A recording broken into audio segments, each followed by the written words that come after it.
Michael, Ubisoft reportedly spent $650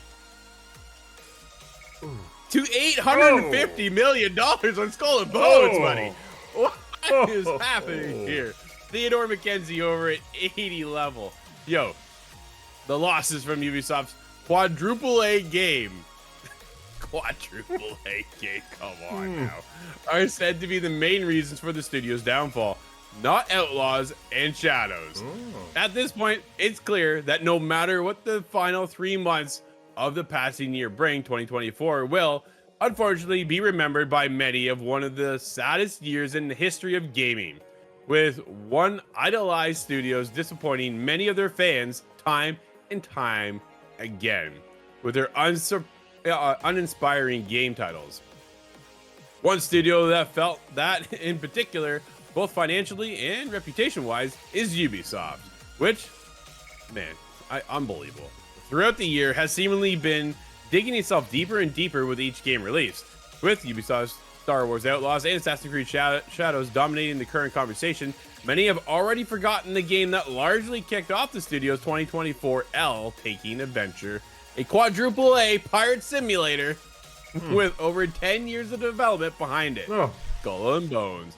Recently, a YouTuber known as Indie Minion put the game in the spotlight once again, revealing that the figure Ubisoft has allegedly invested in the Skull and Bones easily puts Concord with his 50 to 400 million to shame. That's just what a range that is.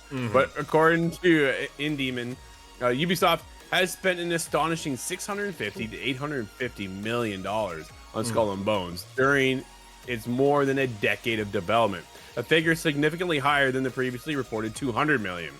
Reportedly that the game went through several completely different versions over the years, leading to the exorbitant costs, which are said to be the primary reasons for Ubisoft's current struggles, not Outlaws and Shadows, as many assume. Quote, Skull and Bones failed so badly for Ubisoft, it was the actual reason why they're dying the way they are. It's not actually Outlaws and Shadows, if you can believe it. So they sunk a legendary amount of resources into the game, and it clearly did not work out for them at all, quoted the YouTuber.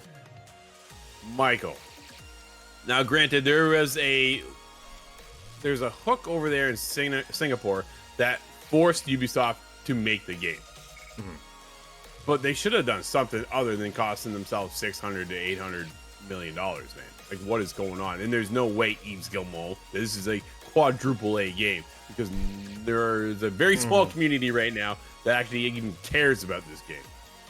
Yeah, I mean, the quadruple A quote was the only thing I even know about this game, right? Like, that's... What a joke. And then I keep coming out like, what was that quadruple A game? Oh, yeah, Skull and Bones. Oh, yeah, nobody plays that game. So, yeah, I mean, that just absolutely doomed the game from the start. But it feels like we're learning it. I mean, we are, or now the game companies, I don't know. We're learning, look at Concord, look at Skull and Bones. We just need a cutoff in the gaming industry, right? Like, unless you're Rockstar, don't make it. If a game is over 6 years of development, stop.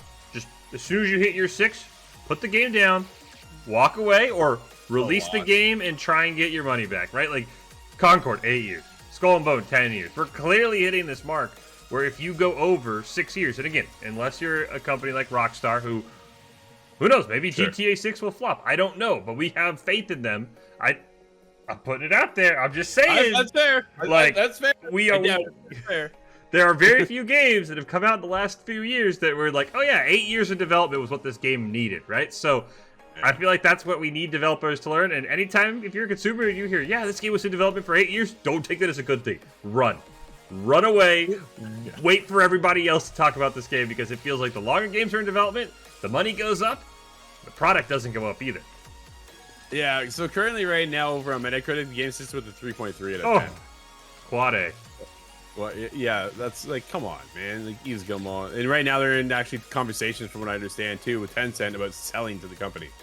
Which is probably at this point where Yves Guillemot just goes, here, just give me my bucket of money and I'm going to walk away, right? And that's fair. Dude, bail out. At this point, everybody wants you out of there anyways. I think the management needs to go away, and they need to figure things out, because right now we are suffering as a Ubisoft fan base, looking for them to put out their next AAA, not a quadruple A game, because that's one of the most ridiculous statements I have ever heard in this industry. because it's not possible, dude. Like, we're talking Rockstar level, and Ubisoft just currently isn't there. And I don't know if they ever will be, right? They have 27, 26, 30 studios compiling it all together to try and make a couple games. Yo, here's the next part that makes me concerned. Beyond Good and Evil 2.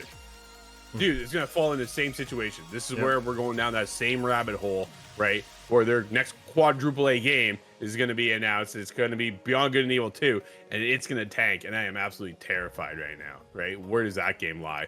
What is going on? Ubisoft right now in a lot of trouble, Michael, and they need to figure this out sooner than later. And it starts at the top, dude. It really does. It starts at the top. It might be just time for him to sell off and give it to Tencent and see who can come in and fix it and get a hold of the reins and tighten the ship, man, because something needs to be done. You don't spend $650 million and expect your game to sell and to recoup all that, dude. First of all, nobody wanted this Skull and Bones that we got. We wanted Black Flag.